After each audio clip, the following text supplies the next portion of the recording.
The purpose of this exercise is to help you learn the skill of introducing filler material into the weld pool and create a stringer bead. We will again be working with 3mm mild steel plate that has been properly cleaned in preparation for welding in the manner described earlier. The two considerations for the selection of filler are metal type and thickness of the filler material. Filler material, usually called wire by most welders, must be the same or similar material to the metal being welded. The actual AWS specification for low carbon steel is ER70S.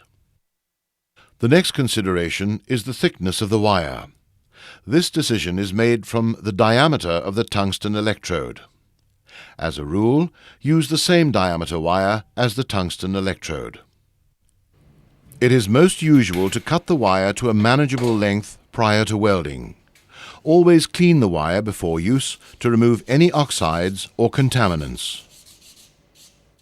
For this exercise, our equipment will be set and adjusted to the same values as given in the previous exercise.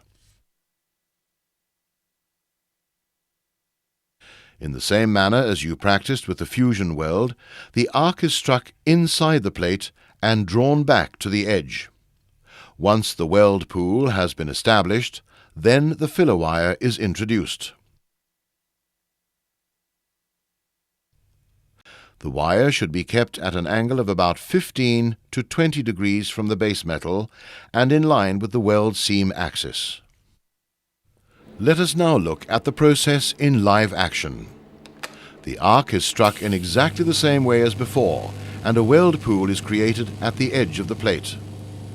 Filler material is added into the weld pool by dipping the tip of the wire very briefly into the pool in front of the arc. Do not contact the electrode during this process. The filler wire must never be removed from the protection of the shielding gas, as this will result in contamination. Note how the wire is held and supported using the fingers to guide it into the weld pool.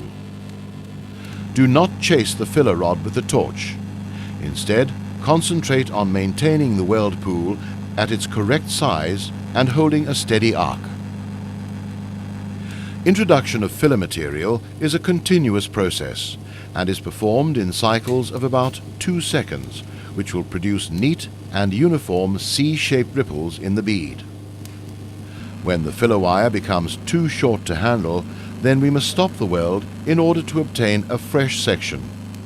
As we don't want any oxidizing, make sure to keep the nozzle over the weld area until the post-flow cuts out. Obtain a new section of clean filler wire.